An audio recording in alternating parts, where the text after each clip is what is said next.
오늘은 하나님의 사랑의 성품을 받으려면 이라는 제목으로 함께 은혜를 나누기를 원합니다. 이국종 교수가 골든 아워라고 하는 책을 썼는데요. 이국종 교수는 중증 외상 분야외과 전문의입니다. 이국종 교수가 유명한 것은 아덴만 여명 작전 때 석회균 선장 현장에 가서 수술 집도한 것으로 유명하죠. 그리고 판문점 귀순 총격 사건이 됐을 때 탈북하는 병사가 총을 맞아서 넘었는데 헬기를 타고 달려가서 거기서 집도하는 유명한 의사였습니다. 근데 이분이 말하기를 사람의 생명 중증 환자를 살리는 골든 아워가 60분이라고 합니다. 왜냐하면 사람이 중상을 입으면 피가 흐르잖아요. 그 피가 60분이면 거의 피가 다 빠진다는 것입니다. 그래서 피가 다 쏟아져 죽기 때문에 1시간 안에 지혈을 해줘야 한다는 것입니다. 그렇지 않으면 거의 80% 이상이 1시간이 지나면 죽게 된다는 것입니다. 그런데 대한민국에서는 중증 환자들이 병원으로 이송하는데 걸리는 시간이 평균 245분이라고 그래요. 살릴 수 있는 사람들이 길바닥에 내쳐지고 있다는 것입니다. 60분 안에만 가면 오게 되면 살릴 수 있는데 그 골든타임을 놓치기 때문에 많은 사람이 죽고 있다고 안타까워하고 있습니다. 그래서 닥터 헬기가 중요합니다. 닥터 헬기가 있으면 환자를 병원으로 빨리 이송할 수가 있습니다. 뿐만이 아니고 병원으로 이송되는 동안에도 헬기 안에서 급한 치료와 수술까지 할 수가 있다고 합니다. 그런데 한국에는 이 닥터 헬기가 현재 전국에 6개밖에 없다고 그래요. 인천 하나, 강원 원주 하나, 충남 하나, 전남 하나, 전북 하나, 경북 하나입니다. 이상하게 서울에 하나도 없어요. 그나마 몇 대 안 되는 닥터 헬기가 밤에는 뜨지 않는답니다. 근데 40% 이상의 환자가 밤에 발생한다고 합니다. 그래서 이국종 교수는 밤에 환자가 발생할 경우에 한국은 119죠. 119에 도움을 요청해서 119 헬기를 사용한다고 합니다. 이것도 환자가 발생할 때마다 아주 간곡하게 부탁을 해야지만 들어주는 시스템입니다. 그리고 119 헬기를 탈 때는 각서를 써야 한다고 합니다. 비행 중에 어떠한 사고가 있을 경우에 본인 자신이 책임을 져야 한다. 물질적 손해 및 민형사상 책임을 추구하지 않을 것이며 비록 사상자가 생긴다 할지라도 모든 책임을 본인이 지도록 한다라는 각서를 쓰고 해야 한다는 것입니다. 왜냐하면 나라에서 하라고 하지 않았잖아요. 본인이 원해서 하기 때문에 본인이 각서를 쓴다고 해요. 참 안타까운 일이죠. 병원에서 왜 헬기를 갖추지 않느냐, 닥터 헬기를 갖추지 않냐 했더니 중증 외상 환자를 치료할 때마다 하면 할수록 적자가 난다는 것입니다. 그 헬기 띄우고 하는 그 비용이 더 많이 든다는 거예요. 계산이 안 맞기 때문에 그렇게 하지 않는다는 것입니다. 또 나라에서는 헬기가 뜨면 시끄러우니까 민원이 들어온다는 거예요. 시끄럽다고. 그래서 사람들은 이국종 교수에게 이렇게 말한다고 해요. 시스템이 마련되면 그때 해라. 왜 시스템도 마련되지 않은데 왜 그렇게 고생을 사자 하느냐라고 말한답니다. 그때 이국종 교수는 이렇게 얘기를 합니다. 의사는 어떻게든 생명을 책임져야 합니다. 그리고 do your job. 제가 의사이기 때문에 의사해야 할 본분은 생명을 구하는 것입니다. 그리고 그가 한 유명한 말이 있어요. 죽는 날 관 속에 가지고 갈 것은 그동안 치료한 환자의 명부입니다. 여러분은 죽는 날 무엇을 갖고 가기를 원하십니까? 이국종 교수가 이런 말을 했습니다. 나는 외상외과 의사입니다. 환자들은 자꾸 눈앞에 죽어갔습니다. 홀로 싸울 수 없는 것임을 확인할 뿐이었습니다. 그렇잖아요. 혼자 한다고 되는 일이 아니에요. 이 시스템이 갖추어져서 필요한 것은 시스템이었습니다. 나라가 병원이 시스템이 갖춰지게 될 때 혼자만이 아니라 수많은 의사가 일을 할 수 있고 많은 환자를 건져낼 수가 있는 것입니다. 근데 시스템이 안 돼 있다 보니까 혼자 고군분투하니까 수많은 환자가 살릴 수 있는데도 죽어가고 있는 것이 안타깝다고 이야기하고 있습니다. 여러분이 이야기를 들으면서 우리 하나님은 우리의 구원을 위하여 시스템을 갖추어 놓으셨을까요? 할렐루야, 당연히 그렇죠. 우리 하나님은 우리를 온전히 구원할 수 있는 시스템을 다 갖추어 놓으셨습니다. 할렐루야, 아멘이죠? 요한복음 5장은 하나님이 어떻게 우리 사람을 구원하시는지 이 시스템을 보여주고 있습니다. 우리 세 가지 온전한 구원을 하신다고 이 시스템을 마련해 놓으셨습니다. 하나님께서 사람의 회복을 위해 갖추신 구원의 시스템, 첫 번째는 육체의 건강의 회복입니다. 구원의 사역은 회복의 사역입니다. 죄에서만 구원하는 것이 아니라 잃어버린 하나님의 형상을 온전히 회복하는 사역입니다.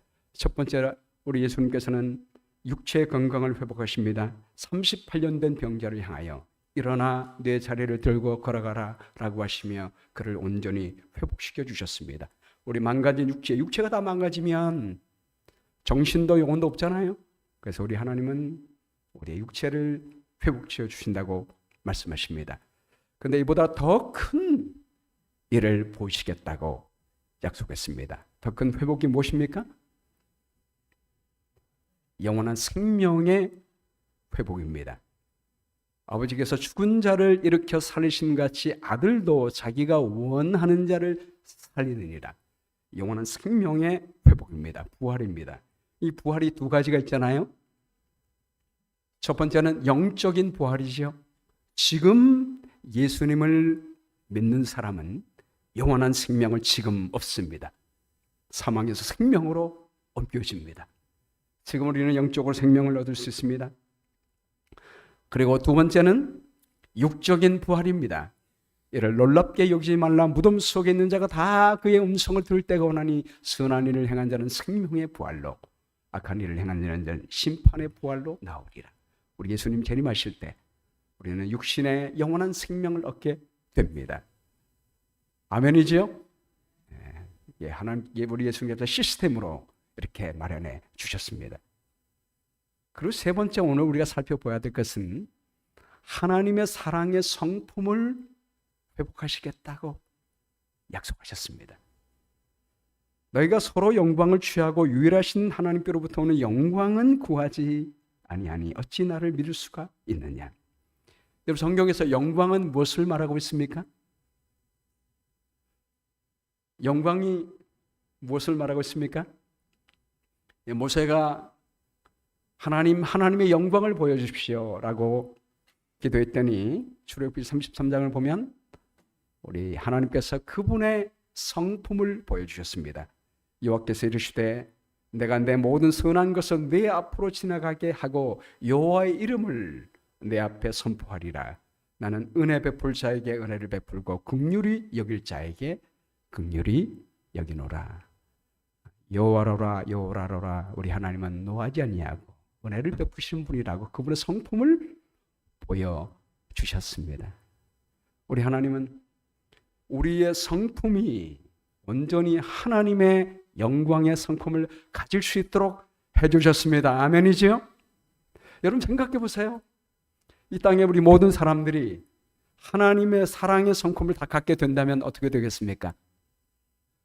아마 이 순간에 러시아와 우크라이나의 전쟁도 끝나게 될 거예요. 이스라엘과 하마스의 전쟁도 다 끝나게 될 것입니다. 미국 안의 모든 인종차별 문제도 다 끝나게 될 것입니다. 우리 가족 간에, 교우 간에, 이웃 간에 평화가 이루어지게 될 것입니다.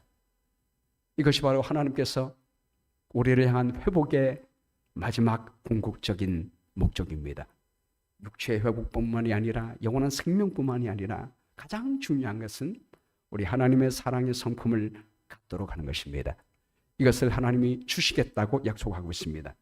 그래서 오늘 요한복음 마지막 부분에 우리가 하나님께로부터 오는 사랑의 성품을 어떻게 받을 수 있는지를 4가지를 통해서 말씀하고 있습니다. 첫 번째는 내 뜻대로 하지 않고 하나님의 뜻을 구하는 것입니다. 30절 말씀에 보면요, 내가 아무것도 스스로 할 수 없노라. 듣는 대로 심판하노니 나는 나의 뜻대로 하려 하지 않고 나를 보내신 이의 뜻대로 하려 함으로 내 심판은 의로우니라. 예수님은 요한복음 5장에 여러 번 내 뜻대로 내 스스로 할 수 없다는 말씀을 여러 번 하셨습니다. 여러분, 여기 질문이 생기지요? 우리 예수님은 하나님의 아들이시잖아요. 충분히 혼자 할 수가 있습니다. 그분의 뜻은 온전하십니다. 그런데 하나님의 아들께서 모든 것을 할 수 있는 전능하신 분이 왜 스스로 하지 않고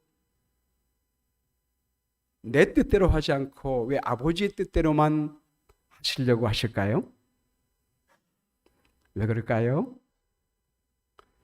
이 본문 말씀에 해답이 있습니다. 나를 보내신 이의 뜻대로라고 하는 이 말에 해답이 있어요. 보내신 분이 누구십니까? 아버지세요. 우리 예수님은 어떤 분이에요? 보냄을 받은 분이라고 말씀하고 있습니다. 스스로 온 것, 이 땅에 오신 것도 스스로 오지 않고 아버지의 뜻대로 이 세상에 오셨다라고 말씀하고 있습니다. 여러분, 보냄을 받은 사람이 보내신 분의 뜻대로 하지 않고 내 마음대로 하면 어떻게 될까요? 내가 아무리 똑똑하고 내 의견이 아무리 훌륭해도 보내신 분과 의견을 다르게 되면 하나가 되지 못하는 것입니다. 여러분, 사탄의 문제가 뭐냐면 사탄이 능력이 없습니까? 사탄이 지혜가 없습니까? 일을 잘 못합니까? 능력이 많아요. 그러나 그는 하나님의 뜻대로 하지 않기 때문에 이 우주에 부조화가 생기게 될 것입니다. 질서가 깨어지게 된 거예요. 그래서 우리 예수님은 그분이 다 할 수 있지만 보내신 분의 뜻에 순종함으로 말미암아 아버지와 우리 모두가 하나가 되고 또 우리에게 모범을 보시는 것입니다. 우리 모든 사람들이 다 아버지의 뜻에 맞춘다면 우리 모두가 다 하나가 되는 것입니다. 그래서 우리 예수님이 마지막에 하나님께 기도할 때 그 기도의 제목의 핵심이 뭐였어요? 하나됨이었습니다. 우리 다 함께 한번 읽어볼까요? 요한복음 17장 21절입니다. 시작. 아버지여, 아버지께서 내 안에 내가 아버지 안에 있는 것 같이 그들도 다 하나가 되어 우리 안에 있게 하사 세상으로 아버지께서 나를 보내신 것을 믿게 하옵소서. 아멘. 놀라운 복음이죠. 우리 예수님과 아버지가 하나 된 것처럼 우리가 다 하나가 되었어. 우리 모두가 하나가 되어서 또 누구 안에 있어요? 우리 안이 누굽니까? 우리 예수님과 아버지 안에 우리가 다 하나가 되기 위함이라고 말씀하고 있습니다. 여러분, 하나님 몇 분이십니까? 하나님 한 분이십니다. 예. 왜 어떻게 한 분이세요? 하나님 세 분이시지만 우리가 한 분이라고 일컫는 이거 뭐예요? 세 분이 하나가 되기 때문입니다. 우리가 하나님의 형상을 회복하는 것은 하나된 성품을 회복하는 것입니다. 그래서 우리 예수님이 내 뜻대로 하지 않고 온전히 보내신 분의 뜻대로 하신다라고 했습니다. 우리 모든 세상을 하나로 만드시기 때문입니다. 내가 만일 나를 위하여 증언하면 내 증언은 참되지 아니하다.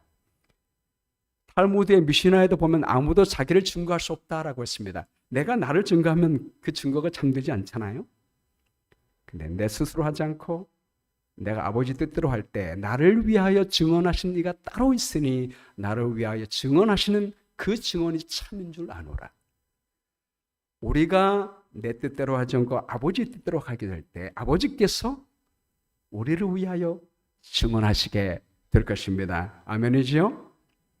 두 번째, 하나님께로부터 오는 사랑의 성품을 받는 방법은 사람들로부터 오는 성품을 구하지 않는 것입니다. 33절 말씀에 너희가 요한에게 사람을 보내어 요한이 진리에 대하여 증언하였느니라.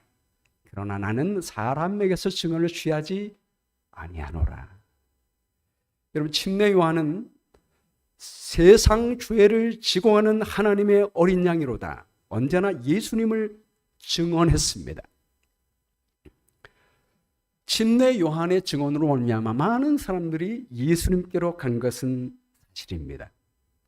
그러나 우리 예수님은 사람의 증언을 취하지 않는다라고 말씀하시고 있습니다. 왜냐하면 요한은 켜서 비추이는 등불이라. 너희가 한때 그 빛에 즐거이 있기를 원하였거니와 라고 했습니다. 요한의 증언은 등불과 같습니다. 예수님은 어떤 분이십니까? 참 빛 되신 분이십니다. 모든 빛의 근원 되십니다.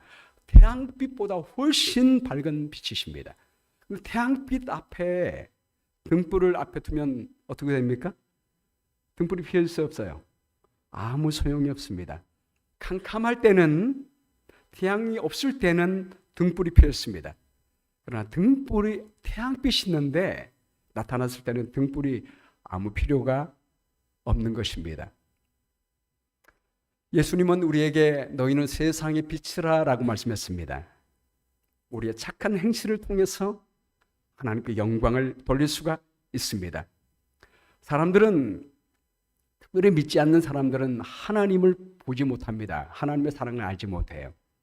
그런데 하나님을 믿는 우리가 보이기 때문에 우리의 선한 착한 행실이 굉장히 중요합니다. 우리가 믿는 모습을 통하여 사람들이 하나님을 믿기 때문입니다. 그러므로 우리는 착한 일을 통해서 하나님께 영광을 돌려야 합니다. 그런데 오늘 예수님께서 분명히 말씀하시기를 침례 요한같이 아무리 훌륭한 사람일지라도 하나님의 영광을 나타내기에는 완전하지 않다는 것입니다. 참빛 되시는 예수 그리스도의 성품을 나타낼 때 침례 요한같이 훌륭한 선지자도 등불과 같다는 것입니다. 그러므로 사람의 영광을 취하지 말라라고 말씀하십니다. 사람의 모본을 따르지 말고 참빛 되신 예수 그리스도의 모본을 따르라라고 말씀하고 있습니다. 지난주에 여기 사진에 우리 김영준, 우리 준김, 우리 성도님 사진을 제가 띄웠습니다. 지난 수요일날 저희가 처음 성경을 공부했는데 교회 나오신 지 얼마 안 됐기 때문에 여러분께 소개도 드릴 겸 관심 가지고 기도해 달라고 제가 허락을 득하고 사진을 띄웠습니다. 이 두 분은 우리 천명자 집사님의 우리 기도가 있었습니다. 우리 많은 우리 교회에 출석하게 될 때 두 분이 오게 된 많은 하나님의 역사가 있었지만 그 중에 한 큰 부분이 우리 천명자 집사님 기도가 있었습니다.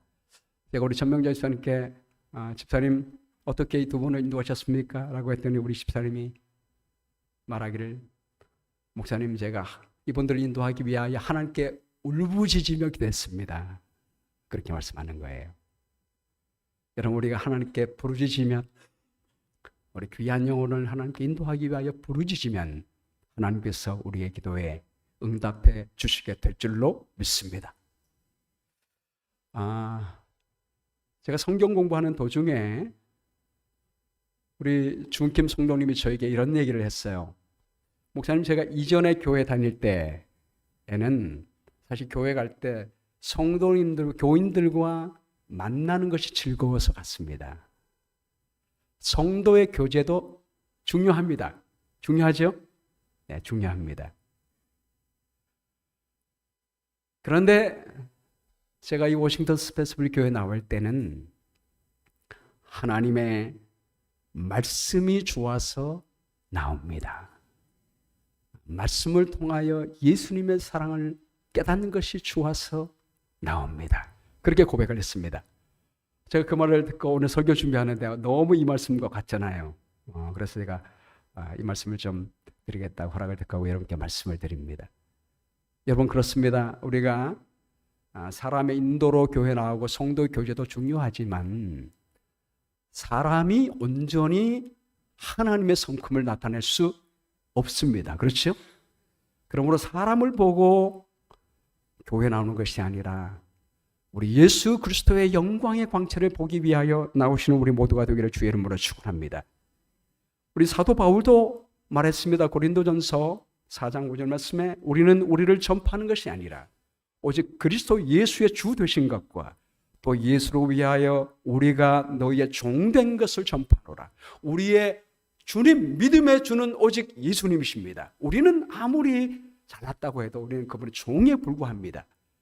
어두운 데서 빛이 빛이라 말씀하셨던 그 하나님께서 예수 그리스도의 얼굴에 있는 하나님의 영광을 아는 빛을 우리 마음에 비추셨습니다. 여러분, 참되신 예수님이 우리를 향하여 얼굴빛을 비추십니다. 그분을 바라보시게 되기를 주의 이름으로 축복합니다. 세 번째는 하나님께로부터 오는 사랑의 선포를 받는 방법은 예수 그리스도를 통해 나타난 하나님의 사랑을 구하는 것입니다. 36절 말씀에요. 내게는 요한의 증거보다 큰 증거가 있으니 아버지께서 내게 주사 이루게 하시는 역사, 곧 내가 하는 그 역사가 아버지께서 나를 보내신 것을 나를 위하여 증언하는 것이요 라고 말씀했습니다.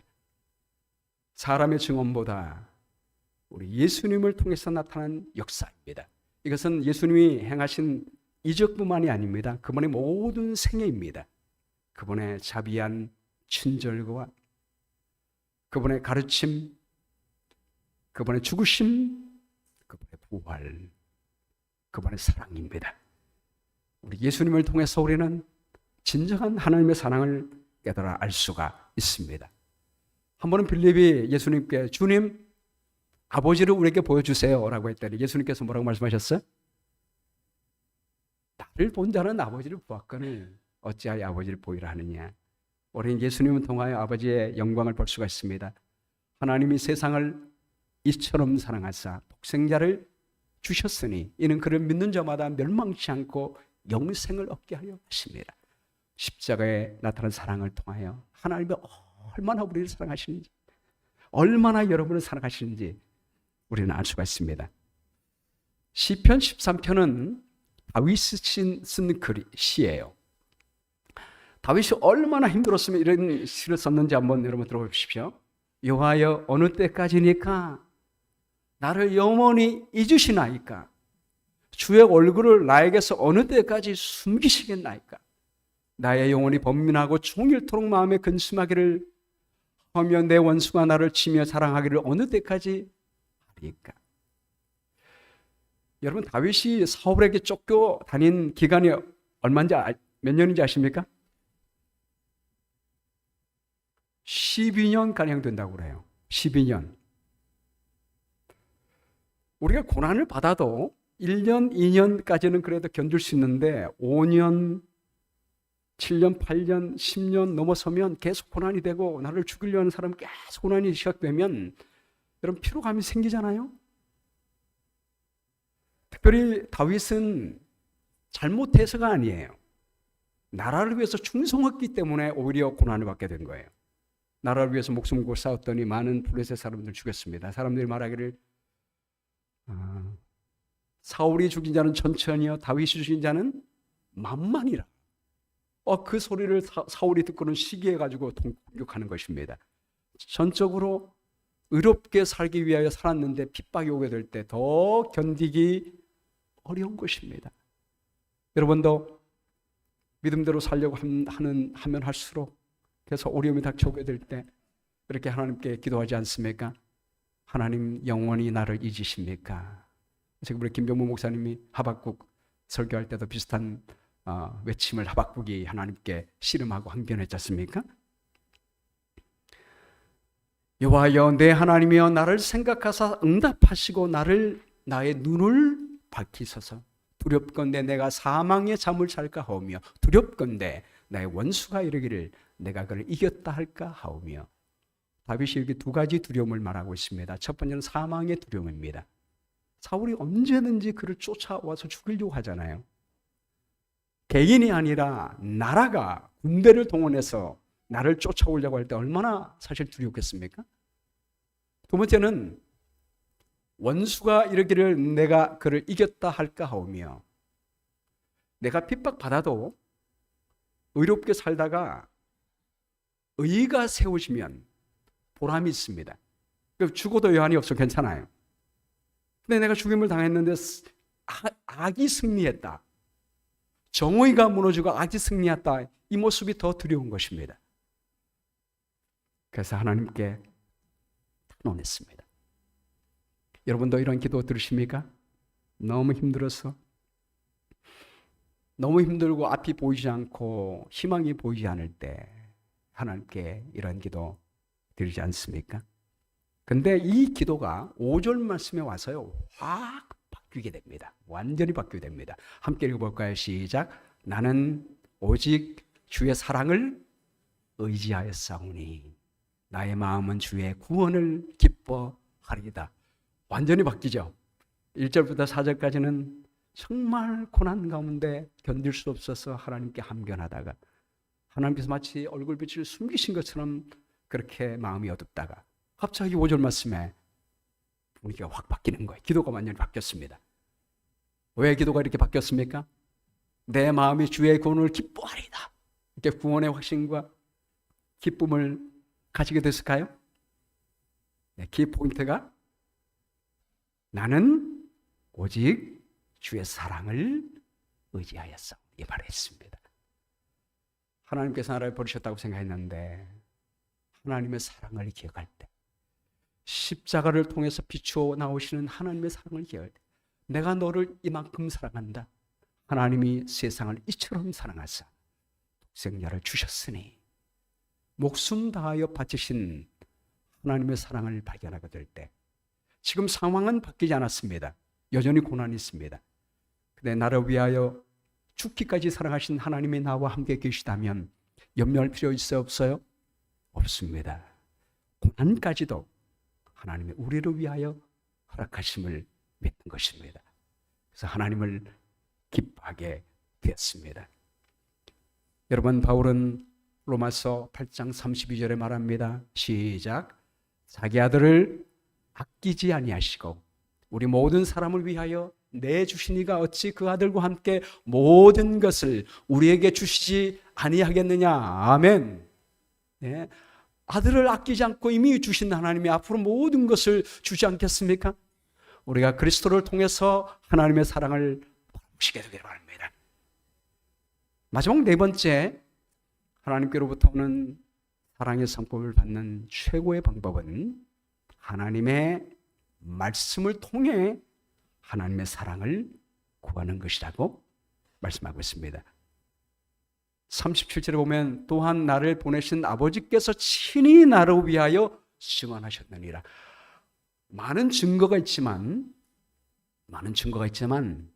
내가 나를 증언하는 방법이 있고 사람이 나를 위하여 증언하는 방법이 있고 예수 그리스도를 통해서 아버지의 사랑을 얻는 방법이 있지만 최고의 증거는 친히 아버지께서 당신을 증언하는 것입니다. 그렇죠?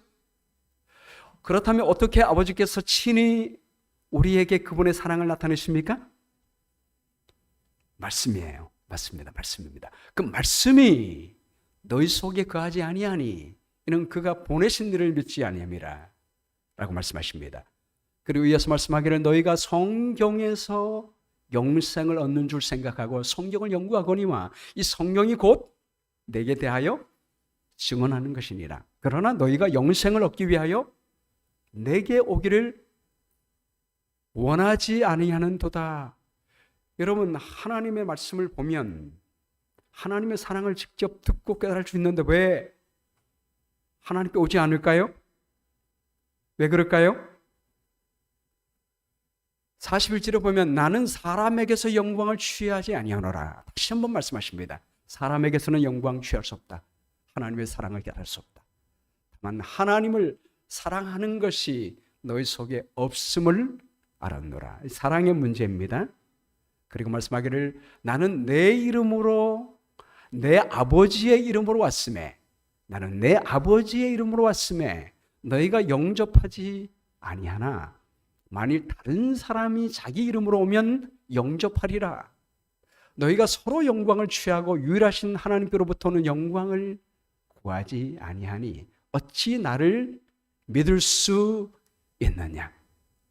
여러분, 이름도 성품을 의미하죠. 영광도 성품을 의미한다고 했습니다. 왜 사람들이 다른 사람이 그의 이름으로 오면 영접하는데 예수님께서 아버지의 이름으로 오시는데 왜 예수님을 영접하지 않을까요?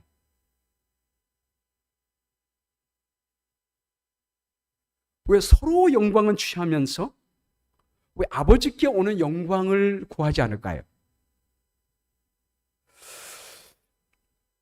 시대의 소망의 이 부분에 대해서 아주 잘 설명해서 제가 이 말씀을 갖고 왔습니다. 시대의 소망 211쪽에 보면 이렇게 표현되고 있습니다. 그 까닭은 자신의 영광을 구하는 자는 다른 사람들의 마음속에 있는 자고하기를 원하는 욕망에 호소하기 때문이다. 유대인들은 그러한 호소에는 응답할 수 있었다. 그런 거짓 교사는 영접하였을 것이다. 왜냐하면 그는 그들이 품고 있던 의견과 유전을 인정함으로 그들의 자만심에 아첨하였을 것이기 때문이다. 중요한 키워드가 자고하기를, 자만심입니다. 여러분, 사탄이 타락하게 된 이유가 뭐죠? 교만이잖아, 맞죠? 교만입니다. 아담과 하와가 타락하게 된 원인이 무엇입니까?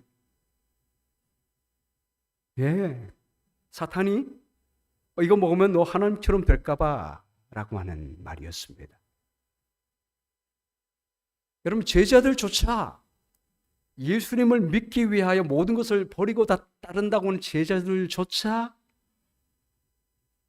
하나님을 따른다고 하면서 어떻게 하려고 노력했어요? 서로 높고자 노력을 하는 모습을 보게 됩니다. 우리 인간의 본능의 욕망 속에 교만하고자 자고하고자 하는 욕망이 늘 있습니다. 육신의 정욕과 안목의 정욕과 이생의 자랑이 우리의 욕망 속에 있습니다. 이스라엘 백성들이 예수님께서 왔지만 그분을 영접하지 않은 것은 메시아를 기다리는 동기조차도 메시아가 오면 이스라엘 나라를 세상의 가장 높은 나라로 만들기를 원했던 겁니다. 그런데 우리 주님이 그렇게 하지 않았잖아요.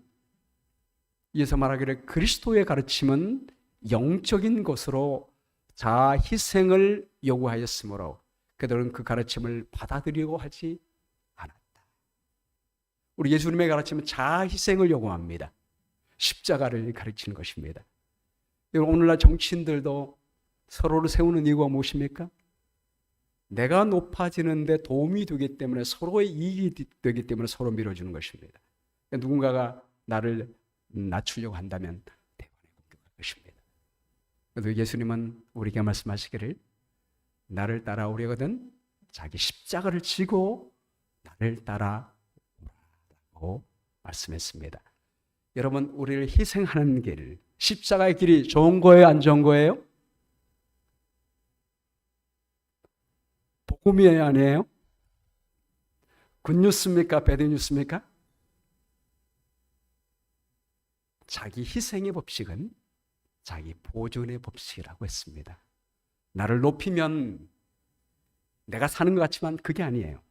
우리 나를 죽는 길입니다. 다른 사람을 위하여 희생하면 죽는 길인 것처럼 보이지만 그것이 사는 생명의 길입니다. 그래서 하나님께서는 생명의 길로 우리를 인도하기를 원하는 것입니다. 우리가 씨를 봐도, 우리 보면 이제 씨 뿌릴 때가 됐잖아요. 씨를 땅에 심으면 그 씨가 썩지만 없어지는 게 아니죠. 아까워서 그냥 하나 그대로 두면 그냥 있습니다. 그냥 있습니다. 그러나 그것을 땅에 심고 그것이 썩으면 거기서 싹이 트고 열매를 맺는 것입니다.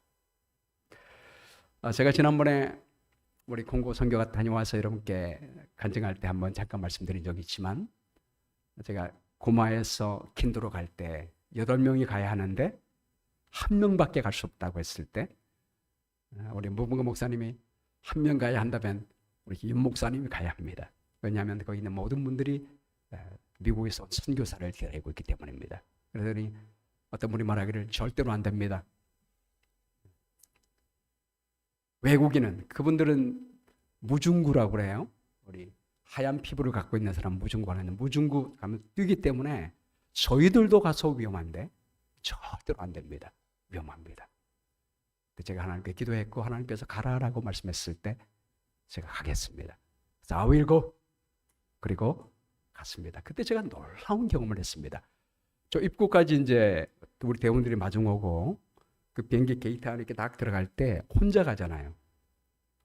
혼자 가는데 하나님께서 저와 함께 하심을 느꼈습니다. 하나님께서 인재가 저와 함께 하는데 이제까지 제가 경험했던 것보다 가장 큰 평안이 제 마음속에 밀려오는 겁니다. 가장 큰 기쁨이 제 마음 가운데 오는 거예요. 혼자 가는데. 그래서 제가 그 순간에 비행기 타고 가는데 그런 생각을 했습니다. 순교하는 사람들이 이렇게 순교할 수 있겠구나. 하나님이 함께 하시는구나. 그런 생각을 갖게 됐습니다. 그리고 선교 내내 제가 이 사진도 보여줬잖아요. 선교 내내 하나님께서 저와 함께 하심을 느꼈습니다. 구름에까지 하트 모양으로 I love you, 내가 너를 사랑한다라는 구름을 비춰주시고, 그리고 성경학교 마지막 날 우리 어린아이들에게 하나님이 우리를 죽기까지 사랑하심을 이 경험을 통해서 이야기할 때 수많은 아이들이, 수많은 영혼들이 침례받고 생명을 얻게 됐습니다. 제가 이번 선교를 마치고 이렇게 오면서 제가 하나님께 드린 결심은, 하나님, 이 은혜의 복음을 전하는 일을 마치려 하면 제 생명을 좀 더 귀한 것으로 여기지 않겠습니다. 이 놀라운 축복과 기쁨, 이것을 위해서 제가 살겠습니다라고 결심했습니다. 여러분, 마태복음 7장 7절 말씀에 시작. 구하라, 그리하면 너에게 주실 것이요, 찾으라, 그리하면 찾아낼 것이요, 문을 두드리라, 그리하면 너에게 열릴 것이니 구하는 이마다 받을 것이요, 찾는 이는 찾아낼 것이요, 두드리는 이에게는 열릴 것이니라 약속했습니다. 그리고 우리가 악해도 좋은 것을 자식에게 줄 줄 알거든 하물며 하늘에 계신 너의 아버지께서 구하는 자에게 좋은 것으로 주지 않겠느냐라고 말씀하신 다음에 주신 말씀이 이 말씀이에요. 12절 시작. 그러므로 무엇이든지 남에게 대접을 받고자 하는 대로 너희도 남을 대접하라. 이것이 율법이요 선지자이리라. 여러분, 무엇이 율법이요 선지자라고? 율법이요 선지자란 말은 하나님의 말씀이란 말입니다. 하나님의 모든 말씀의 요약이 뭐예요? 남에게 대접을 받고자 하는 대로 남을 대접하는 것입니다. 이게 하나님의 사랑의 성품입니다. 하나님의 영광입니다. 우리가 이 영광을 구하게 될 때 하나님은 반드시 주시겠다고 약속하셨습니다. 우리가 받지 못한 것은 뭐하지 않았기 때문에요? 구하지 않았기 때문입니다. 구해도 받지 못하는 까닭은 잘못 구했기 때문입니다. 우리가 우리의 높음을 위하여 구하는 것이 아니라 다른 사람을 구원하기 위하여 희생하는 마음으로 그리스도의 성품을 구한다면 하나님께서 이 성품을 주시게 될 것으로 믿습니다. 제가 지난주에 이 김형숙이라는 분의 간증을 들었거든요. 이분이 81세예요. 근데 629조를 웬독합니다. 629조이면 우리 1년 52기억조를 외면 몇 년 동안 외워야 돼요? 10년 외면 520개잖아요. 근데 620개니까 얼마나 많습니까? 이거를 다 81세신데 다 외운대요. 로마서 8장, 빌립보서, 고린도전서 15장, 그리고 중요한 성경의 구절들을 이분이 81세신데 다 외는 거예요. 근데 이분이 성경 말씀을 읽었을 때, 마음에 지킬 때 어떤 유익이 있습니까? 라고 물었더니 첫 번째, 점점 말씀의 지배를 당하며 산다는 거예요. 처음에는 내가 말씀을 읽었지만 내가 말씀의 지배를 당하며 삽니다. 두 번째는 하나님이 기뻐하는 일을 하게 됩니다. 하나님이 기뻐하는 일이 뭔지 아니까 기뻐하는 일을 하게 되고, 세 번째는 어떤 일을 하면 말씀이 생각이 난다는 거예요. 그 예화를 하나를 말하는데 어느 한 번은 지하철을 탔는데 우연히 몸이 불편한 60대 여성을 만납니다. 근데 다리가 어떤 분은 약간 오다리지만 이분은 심하게 오다리예요. 완전히 눈을 볼 때 구부러져서 걷는 자체가 휘청휘청하면서 너무 불편하게 걷는 것입니다. 그래서 이분이 본인도 80세인데 60세 된 이분을 위하여 60대인 이분을 위하여 자리를 양보합니다. 그리고 물었습니다. 왜 수술을 안 하세요? 돈이 없어요. 어디 가세요? 성남에 밭이 있는데 밭에 일을 하러 갑니다. 이 몸으로 걷기도 힘든 분이 밭에 일을 하러 간다는 거예요. 그 불편한 몸으로. 그때 하나님께서 자동적으로 말씀이 떠오르게 해주셨는데 바로 이 말씀이에요. 빌립보서 2장 3절 말씀. 아무 일에든지 다툼이나 허영으로 하지 말고 오직 각각 자기를 돌볼 뿐더러 또한 각각 다른 사람의 일을 돌아보아 나의 기쁨을 충만하게 하라. 이 말씀이 떠올랐어요. 다른 사람의 일을 돌아볼 때 하나님께서 기뻐하신다. 그 말씀이 마음에 닿았습니다. 하나님께서 기뻐하신다는데 저분의 다리를 수술할 방법이 없을까 그런 생각이 들었습니다. 그 마음에 도와줘야지. 그런 마음이 생겨서 대뜸 이렇게 얘기했습니다. 저와 함께 병원에 가시겠습니까? 돈 없는데요? 일단 그냥 같이 가요. 그리고 기도하면서 근처의 병원에 갔습니다. 병원 원무과장을 먼저 만났습니다. 먼저 빌립보서 있는 말씀 다시 한번 외운 다음에 하나님께 기도했습니다. 마음속으로 기도하는 것입니다. 하나님, 오늘 이 사람 다리를 책임져 주세요. 하나님께서 기뻐하시는 일이라고 해서 제가 이렇게 먼 데까지 왔잖아요. 하나님께서 마음을 주셨으니 하나님께서 도와주세요. 이렇게 기도하고 원무과장님께 얘기했는데 그 원무과장님이 말하기를 마침 이 병원에 어느 기업에서 불쌍한 사람들을 위해서 도와주는 시스템이 있는 것입니다. 그래서 이분이 50만 원을 대고요. 나머지 300만 원 가량의 수술을 나머지 그 기업에서 돈을 대가지고 수술을 성공스럽게 할 수가 있었습니다. 그리고 나니까 하나님만 기쁘신 게 아니라 본인이 너무 기쁜 거예요. 그분도 너무나 기뻐했습니다. 그리고 그분이 말하기를 제가 뭘 하면 이 은혜를 갚을 수가 있을까요? 저에게 갚을 필요 없습니다. 하나님이 하셨습니다. 그러자 그분이 이렇게 말했습니다. 제가 교회에 나가면 될까요? 교회 나가면 하나님께서 기뻐하실 거니까 교회 나가면 또 더 좋은 일이 생길 거니까 교회에 나가세요. 그래서 그 집 모두가 전도가 됐다는 것입니다. 여러분, 우리가 하나님 말씀을 보면 말씀 가운데 나가게 되면 하나님이 우리 마음속에 새 마음을 창조해 주십니다. 우리가 하는 것이 아닙니다. 세상을 말씀으로 창조하신 하나님의 말씀의 능력이 우리 마음속에 역사하셔서 하나님의 마음을 갖게 해주신 것입니다. 오늘 본문 말씀에 예수님이 이 말씀하셨습니다. 모세를 믿었다면 또 나를 믿었으리니. 모세가 뭐예요? 모세 오경뿐만 아니라 구약 성경을 말하고 있는 것입니다.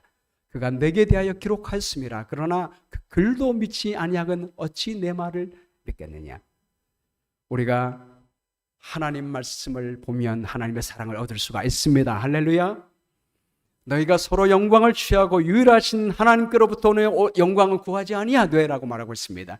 우리가 하나님의 영광을 말씀을 통하여 구한다면 하나님이 우리에게 주시게 될 줄로 믿습니다. 말씀으로 38년 된 병자를 고쳐주신 창조주 하나님께서 말씀으로 우리를 하나님의 형상으로 변화시켜 주게 될 것으로 믿습니다. 여러분, 이 믿음으로 하나님의 영광 구하심으로 하나님의 영광으로 변화되는 우리 모든 성도가 되기를 주의 이름으로 축복합니다.